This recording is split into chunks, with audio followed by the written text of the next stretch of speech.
From the News Channel 5 network, this is Pharmacist on Call.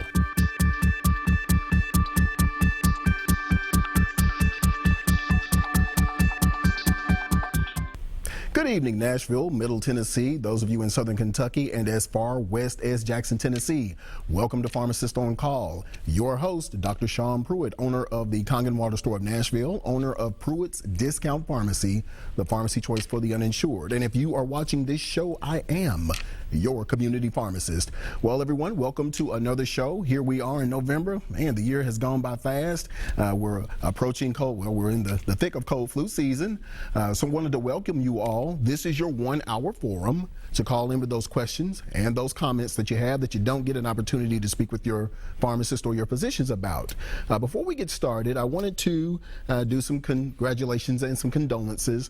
I wanted to send condolences to Miss Rita Sloan and Samantha Dawes for the loss of, and John Boy as well, for their grandmother and mother respectively.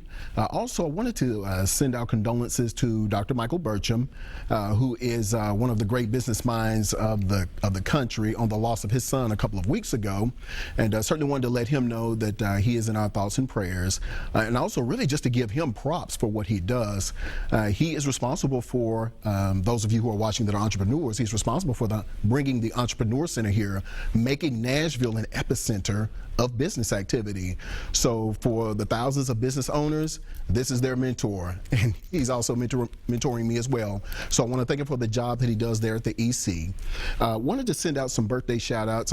Dr. Donna Josiah, who's a classmate of mine at TSU and a pharmacist, graduated from Mercer University College of Pharmacy. Wanted to tell her happy birthday.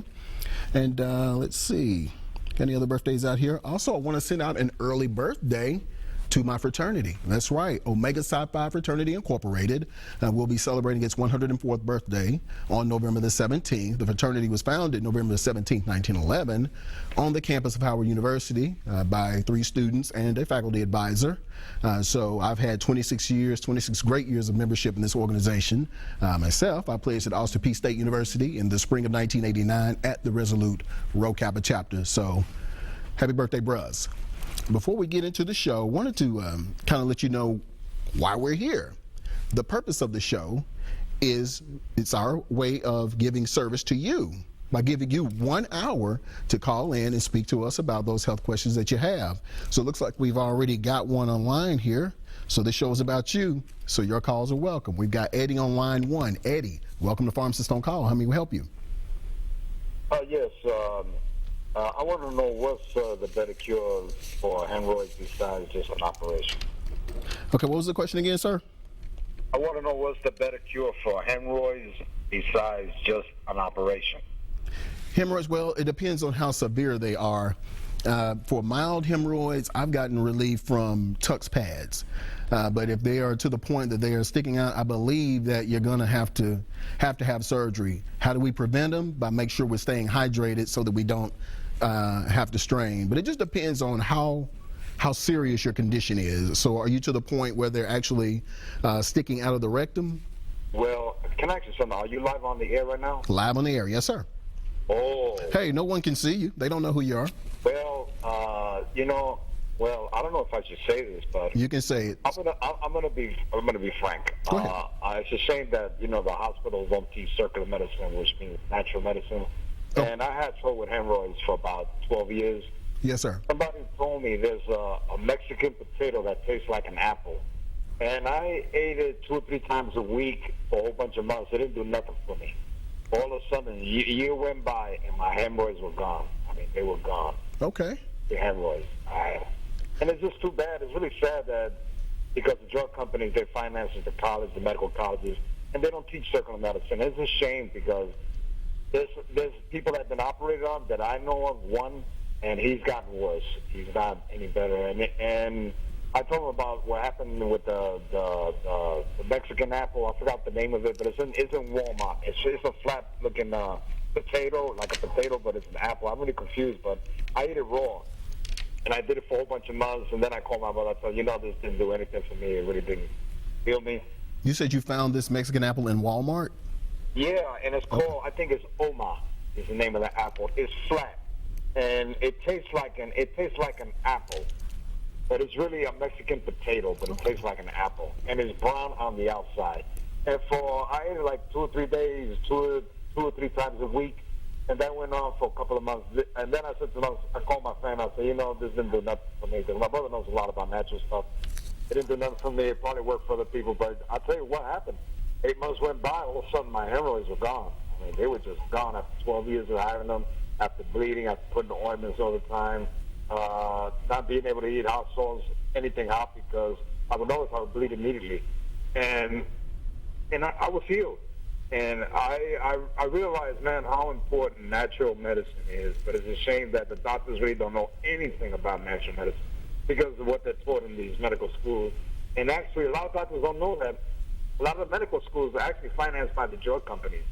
And they want you to know about Lortab, Roxy, Oxycontin, clonazepam, all the synthetic stuff that you put in an organic body. Because your body's organic, it's not man-made. So all the other medicine, yes, it's synthetic, and it's really not made to heal.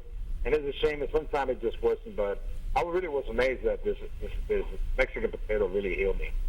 And so I'm just going back into my roots like my grandmother with the natural stuff now.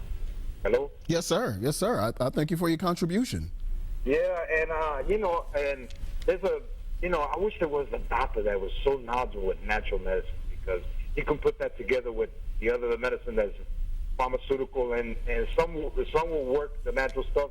A lot of it will work, but sometimes you need the pharmaceutical medicine. But actually, it's just a shame that the medical schools don't teach natural medicine. It's just really a shame. Yes, it is. Yeah, it really is. And it's because a lot of people that go to medical school don't really know that a lot of the medical schools are financed by the drug companies, the major drug companies. They don't know it. So they wonder why isn't natural medicine being taught? Because if you go to places like Walmart, or you go to, or Kmart, or you go to, you go to all the herb section and say not passed by the FDA, but yet you get all these other drugs that have high blood pressure, can cause heart attack, passed by the FDA, and it makes me wonder, man, this ain't right. Something's not right here. Well, I'm going to speak to that. I'm going to let you go right here, and then we'll kind of touch on everything that you mentioned there, okay? Yeah, talk to your producer about it. That's a very important subject. Yes, sir. All right, thank you for your call. Okay, thank you very much, and I appreciate that. Yes, sir, thank you for the call and the contribution.